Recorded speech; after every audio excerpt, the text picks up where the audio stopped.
Yes, we did this. Well, welcome to Transformation Tuesday for October 22nd, 2024. Let's take a deep breath in here. Ah, yes, 2024, October 22nd, 2024. And we're so welcoming of this paradigm shifters and like who we are and what we're up to. And we've been shifting and uplifting the planet since March of 2020. And so we continue every Tuesday. And in our month of October 2024, we have been, you can unmute, Kid, if you want. We're going to do some woohoos here. All right. Yeah. All right. Yeah. Look at a little snap. Kit's here from Michigan, and yeah, okay, back here we have been exploring this power of decision by Raymond Charles Barker. We started off with like indecision. Indecision is really a decision, and then we went decide to be happy, decide to be creative, and I don't know about you guys, but it's really transformed me into setting an intention for what I am deciding for in this moment in time. So we've got a special guest behind the keyboard, Reverend Kit Holmes, and we're going to talk today about decide to be healthy. Decide to be healthy. But let me tell you a little bit about Kit, who we've been good buddies for a million years now, A Kit? million years. I think it's a million and a half, maybe. I don't know. Yeah. So here we go. By any measure at all, good old Kid Holmes' musical gifts alone are just extraordinary. But you know what? It's not the sheer volume of your additional talents and creativity that explain this adulation that you receive from your audience, your clients, your peers, for all your keynotes, your classes, your retreats, because you've been sharing your gifts in these new thought spiritual communities around the United States since 2004. It's 20 years. Yeah. Yeah.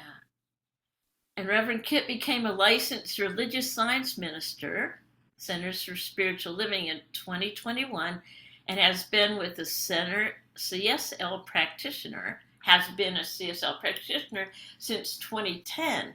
That's what I want to. I want to find more about these mind treatments as well.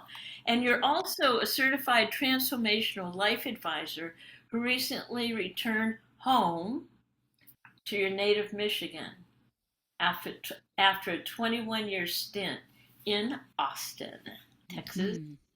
in our music scene down here. Kit's also a recent breast cancer and divorce survivor and a recovering perfectionist who uses these experiences as a teaching tool for healing body, mind, and spirit. Music, live, and online events, and creative collaborations that bring joy, peace, and healing to the world are Kit's ministry. Kit comes every Wednesday on One Mind Wednesday on Facebook at noon. And so she is gracing us with this whole energy right now, today, with decide to be happy. So I'm going to turn this over to you, Kid. And um, I was caught by a quote from this chapter about when we are well, we should praise our good health. So I'm going to turn it over to you and what you would have to say. And I've got a couple questions, but go for it. And I'm so thrilled that you're behind your keyboard and ready to do your thing. Absolutely. Thank you, Judy. Always. I love being on Transformation Tuesday, and just thanking everybody who supports Judy and has been doing this thing for since 4 years. What an incredible incredible thing. Since 2020, you've been doing this since March of 2020, and I've been on a few times. It has always a treat. It's always a treat to hang out with Judy.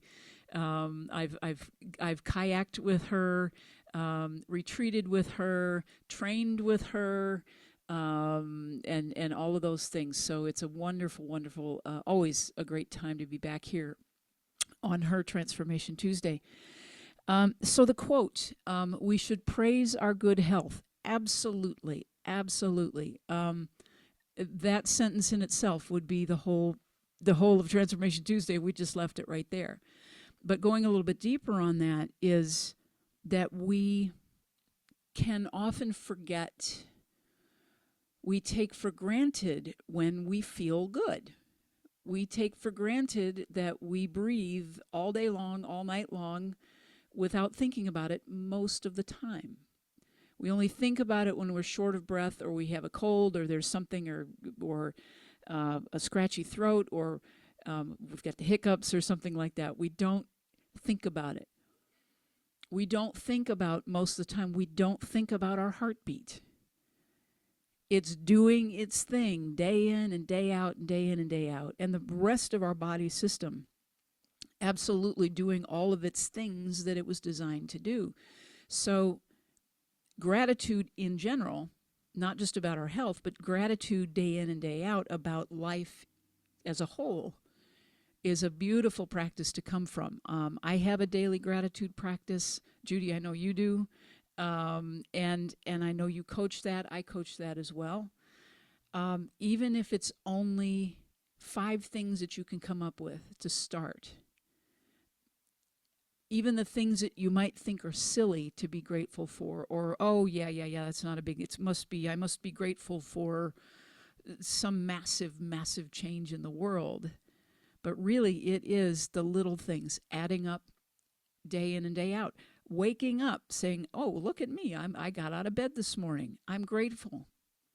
I'm grateful that when I was getting ready this morning was."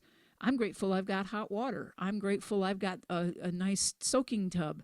I'm grateful that that the decaf coffee I buy tastes so good because I stopped doing caffeine years ago as part of a health thing for me. Like 20 plus, well, more than actually close to 30 years now that I stopped drinking caffeine. So, gratitude, grateful for the health, that we get into the consciousness of remembering what a gift this life is. Every moment of it.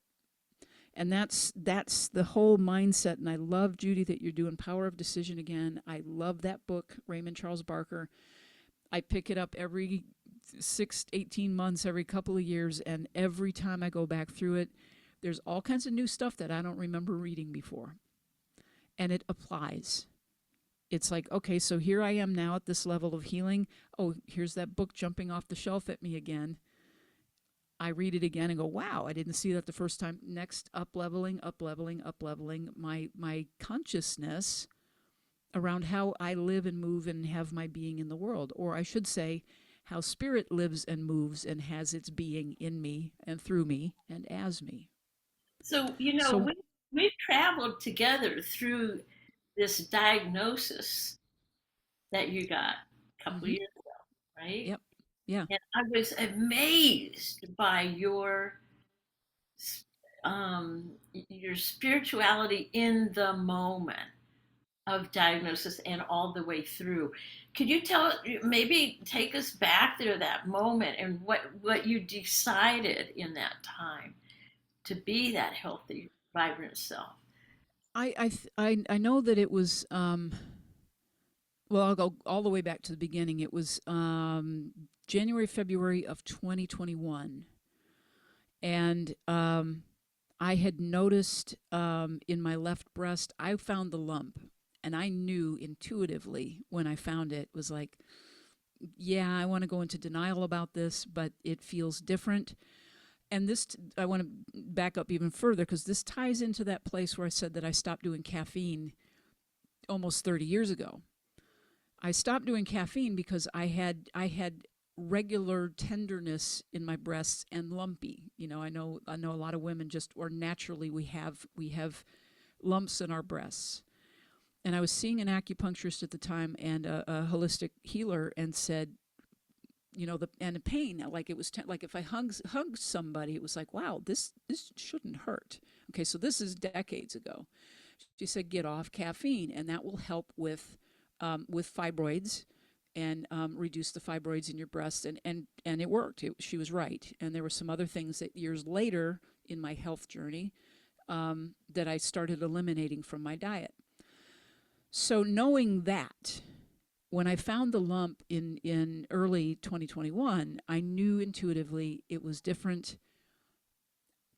I just knew.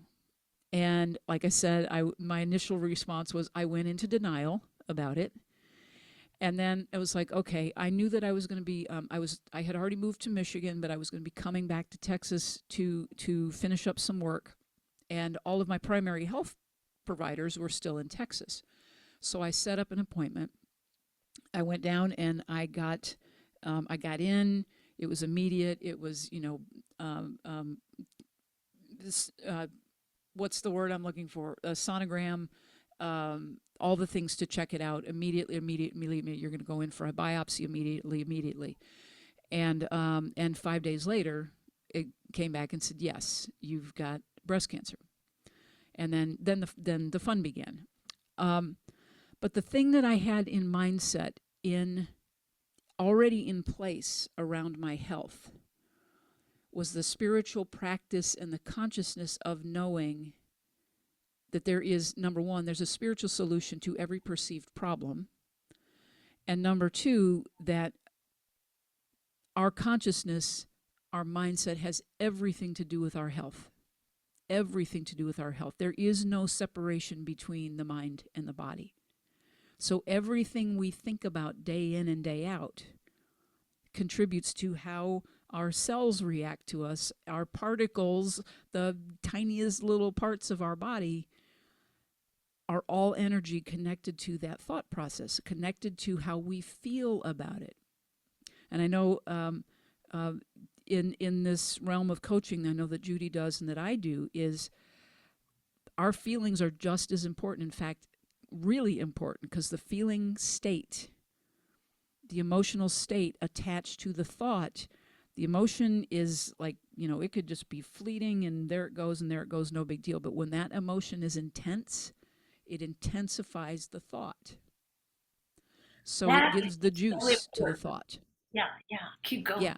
And so it is absolutely paying attention to the emotions, not denying them. This is the thing that I learned. This is what I've been learning, is my background and my upbringing. I intellectualized. That's how I buried feelings. I was taught that feeling was not something that you should do, and especially extreme feelings like too much happiness, anger, for sure. Women were taught we're not supposed to be angry. It's not nice. It's not good. So I stuffed my feelings. And so what I learned very, very quickly from that diagnosis, it was probably a couple weeks after it when I was in meditation, and it dropped in intuitively, and it said, this is the result of all the toxicity in thought and in everything else in the belief system that has accumulated. And the second part of that was, it is no surprise of where that tumor was. It was right next to my heart, right here on the left side. My heart was shut down because I learned to protect myself. That was my survival mode, was if I just keep everything in control, if I keep all these plates spinning, if I just stay so busy that I don't have to feel things, I'll be okay. And we know that's not true. So it was an accumulation. It was an accumulation. And so from that point on was, okay, there's all the logistics of chemo and radiation and surgery and the process, the recommended course of action to heal.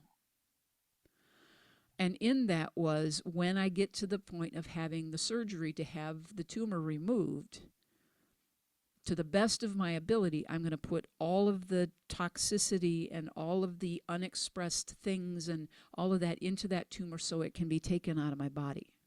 Bam. I just want to emphasize that right there. I have a client that's getting prepared for surgery on Friday, and we were talking about that very same thing. Could you repeat that about putting that into what's going to be removed? I think that is so key. Absolutely. Yeah. It is to go into meditation and set an intention, decide that you're going to do this, and then spend time with it, because there's going to be some things that come up that you maybe that or your client wasn't aware of, but to do a general, like, okay, here is my intention, that everything that is toxic, everything that I have withheld, everything that I have stuffed down, everything that caused this condition in my consciousness and in my physical body and in my feeling state, I'm going to put it all into that tumor so that when it is removed by a very, very qualified God sent surgeon, it's going to come out of my body. That was the intention. So what's interesting about this reminds me, is that 8 years prior to the breast cancer, and I told you that I had a long time, lifelong experience with fibroids. I had a partial hysterectomy in 2014 because I had fibroids on my uterus and my ovaries. Even back in 2014, I'm well versed and I'm very much immersed in consciousness training, spiritual practice. And when they went in to remove the fibroids, they said, yeah, we know there's some in there, but there most likely there will be more. We won't know till we get in there and see. And I still remember this when I was out of surgery and I went back for the checkup a week or so later and had my wits about me. Part of my stuffing my feelings was burying my talent, Oh, was was being just doing enough, just always floating under the surface, never going big, never going for the big dream, just like, okay, here's what I'm going to do. And then I'd get some recognition and I'd get like a little scared and I'd pull back and then, so I think y'all, I see the nodding heads. I think you know what I'm talking about. So when I went back to the surgeon then in 2014 and I said, how big was the fibroid? And she said, well, you had two. There was one the size of a lemon. So you imagine that. The other one was the size and shape of a light bulb. And I got it immediately. All of my creative ideas that I let go by me, didn't grab a hold of them and say, I'm going to do this, I believe in myself enough to do this, came in the form of a light bulb in a fibroid. Guess what? Stuck energy in the second chakra. Stuck energy in my heart space, fourth chakra, with the breast cancer. So I'm aware. I'm aware of these experiences of what not being aware, not knowing what's going on in my subconscious, just shoving it aside, not allowing myself to feel feelings. So since the diagnosis of the breast cancer, was doing the work and doing a lot of very deep and painful work of moving through all of the unexpressed emotions, and especially grief. Grief is fourth chakra as well. Our lungs and our fourth chakra is where we carry grief, in our lungs. So, this is go so ahead, good. Judy. I know you're sitting behind your keyboard, and I also know that there, with the emotions, there, for me at least, and I know you too, music brings emotion Mm-hmm.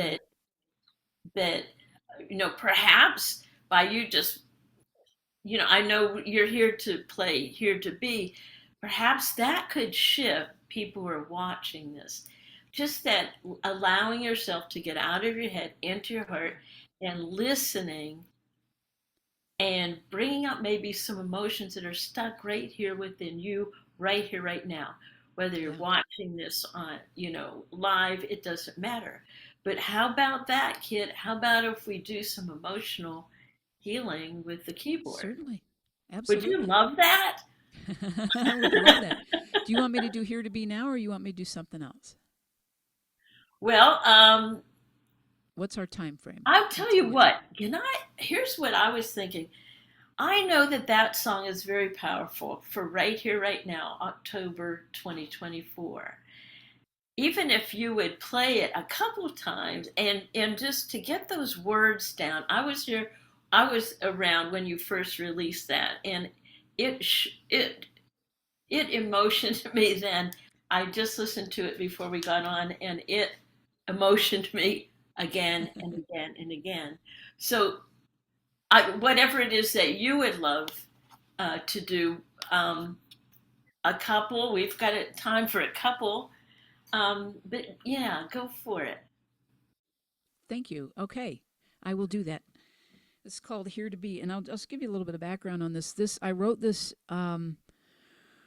It was recorded it officially in 2016. It was released in 2017. Excuse me, miss.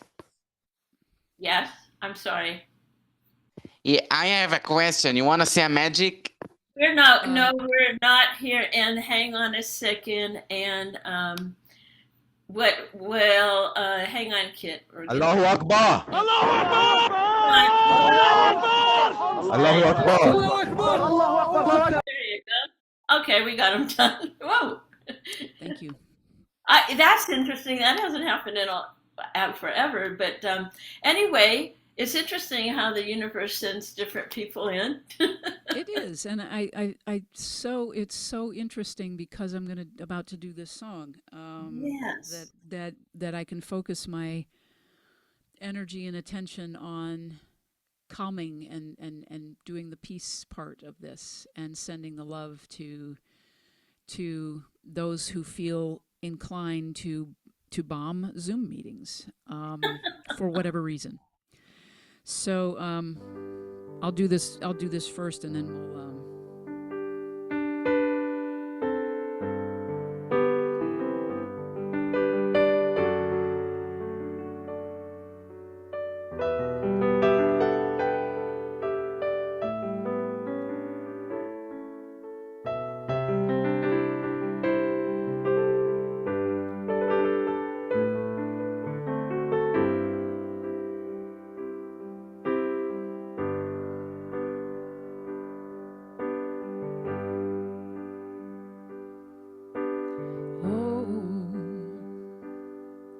When we open our hearts and cast our love across the seas, we will share our light with the rising sun, and we'll know who we've come here to be.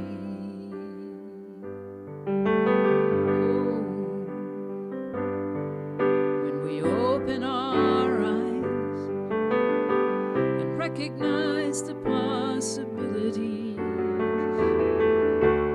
we will share our minds, and when day is done, we will know who we've come here to be.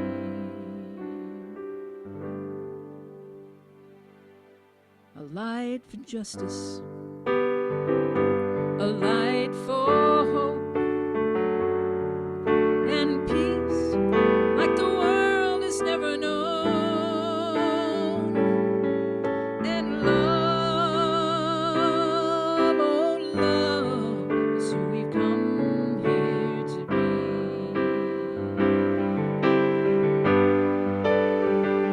A light for freedom, a light for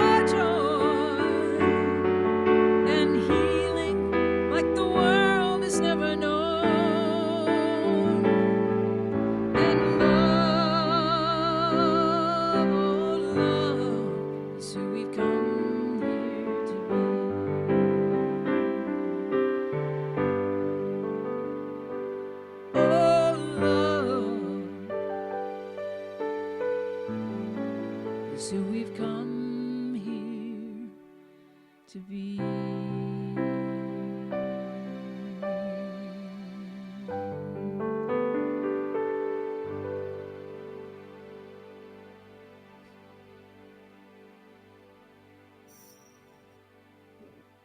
Yeah.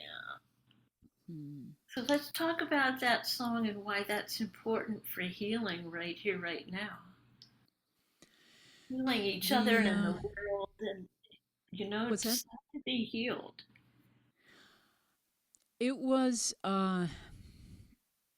it was a healing place for me. We were in um, it was before the 2016 election, and there was a lot going on um, leading up to that, and and starting to see uh, the emergence of things that were very disturbing and very intentionally divisive, and so much lying and misinformation and oh, crazy conspiracy theories and so forth, and I was looking for something for myself to counter that in consciousness.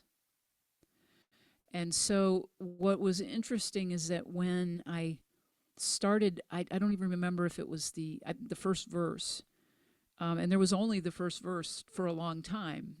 In fact, I didn't write the second one until we were actually in the studio recording, because my co-producer and everybody else was saying it really needs a second verse. I'm like, yeah, I know. But the image that came to my mind was, um, oh, when we open our eyes and open our hearts and cast our love across the sea. The image that came through was like if you did a drone shot or a helicopter shot around the Statue of Liberty while the sun was rising over New York City. It was so clear to me that that was the image is, and here's Lady Liberty looking across the ocean, holding a torch, saying, "Bring us your poor, you're tired, you're hungry," etc., etc. That's where it came from. I almost used the word. That's where it dawned on me. Um, it, I speak in metaphor and lyrics.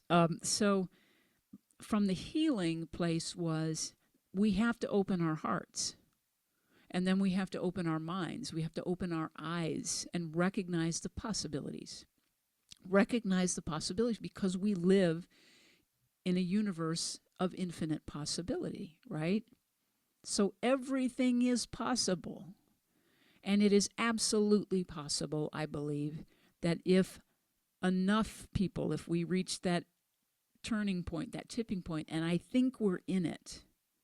I think we are in it right now, where enough people for a long enough time have been doing this work to be the light workers in the world, to bring a consciousness of peace and of love and of healing. That what we're doing is we're seeing this incredible shift in humanity right now. And all of the appearance of chaos is just the breaking down and the falling apart, falling away of the old ways that don't serve us anymore. And those who cling to that are clinging real tight, and they've been real loud, and they've been real forceful. But that healing part in me is, I had to heal that kind of stuff within. I had to heal the places where I was so incredibly brutal to what I said to myself. I was so unkind and so unforgiving, and that, where you wrote in my bio, where I call myself a recovering perfectionist now, because number one, perfection only exists as us as divine beings. We are perfect, whole, and complete as we are, but there is no really any human thing called perfection in our construct. We can never achieve it. It keeps us in that space of saying, I'm never going to be enough. I'm never enough. I'm not doing it right. What's wrong with me? That is so hard on our. That is so it's that line from the book, Judy, that we should have gratitude every day for our health. We should have gratitude for our entire beings because we are individualized expressions of the divine. How could we be anything else but divine? Messy human, yes, but spiritually whole and perfect and complete in our spiritual beings. We just don't know it, or we've been trained that is blasphemy, or who are you to call yourself God? Right? So that recovering perfectionist is a healing in itself, because what it means is I let go of, and I have learned that I must let go of all of the things that I cannot control, which is almost everything. I love it. Right? There's one more little quote, and then that your body always responds to your beliefs about it. Yes. So what the more is all this believing, deciding to believe, deciding to be healthy, deciding. So Yeah. I would love it if what else would you love to like maybe take us out with on your keyboard? And then I have one more question like that. And oh yeah, you can download that here to be, right? Can you talk about Yes. that? And then maybe Yeah. send us off with something I on would the be happy keyboard. to. I'd love to. Thank you, Judy. Yes, if you go to kitholmesmusic.com or kitholmesinc.com, right on the homepage through Election Day, you can download the fully produced with string section and all of that of Here to Be for free through Election Day. So don't miss out on that. And I will take us out with a song about gratitude. How about that? That would be awesome. But before we Okay. do that, before we take us out, what would you love to have us as a community hold for you, Kit Holmes? What would you love? And then take us out. What would you love? I would love for Here to become one of those songs that people sing in stadiums together. You know, giant groups singing all together, singing that song as an anthem to peace, to love, to harmony, and to healing. That's what I would love. And I would love to be on the stage hearing those voices singing singing that to me. That's what I would love. We totally see it. Okay, everyone. Let's get going. Stadiums, no matter where you are around the globe, or Kit Holmes, here to be. You ready to receive? I'm ready. Ooh. All Bring it right. on. There Thank you go. you. Bring it on. Thank you so much. All right. There you I'll go. Take us out, take baby. us out. Thank you, Judy Matejczak. I love you. And this is Everyday Grateful. Here we go.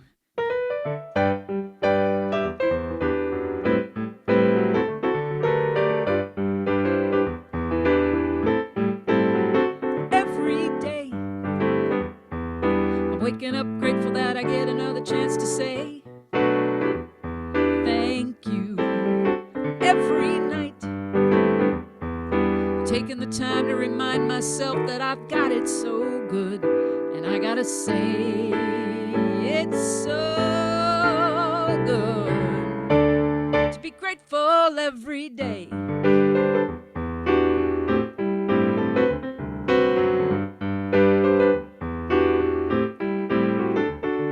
The sun came up this morning and I could see it.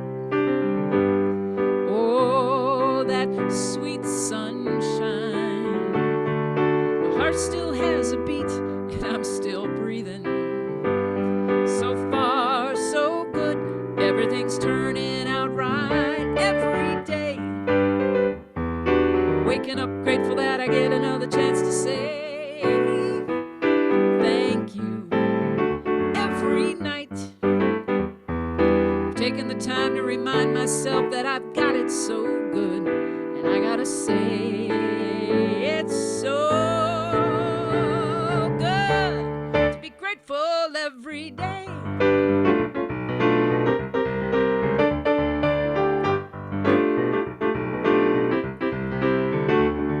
When I recognize the things I take for granted,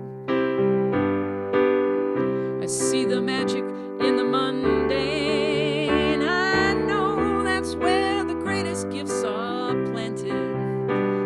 I say thank you again and again every day. Waking up grateful that I get another chance to say thank you every night. Taking the time to remind myself that I've got it so good. And I gotta say it's so good to be grateful every day. So grateful, yeah. I got the stars, I got the moon, I got love and I got you every day. So grateful, yeah. So grateful, yeah. So grateful every day. Yay! Woo-hoo! And Transformation Tuesday, it's a wrap. Thanks, Kit. It's a wrap. Thank you, Judy. Thank you all for being here. Amen. All right. Ooh, let me, there it is. Oh, okay, I'm gonna get it. Stop. There it is. Okay.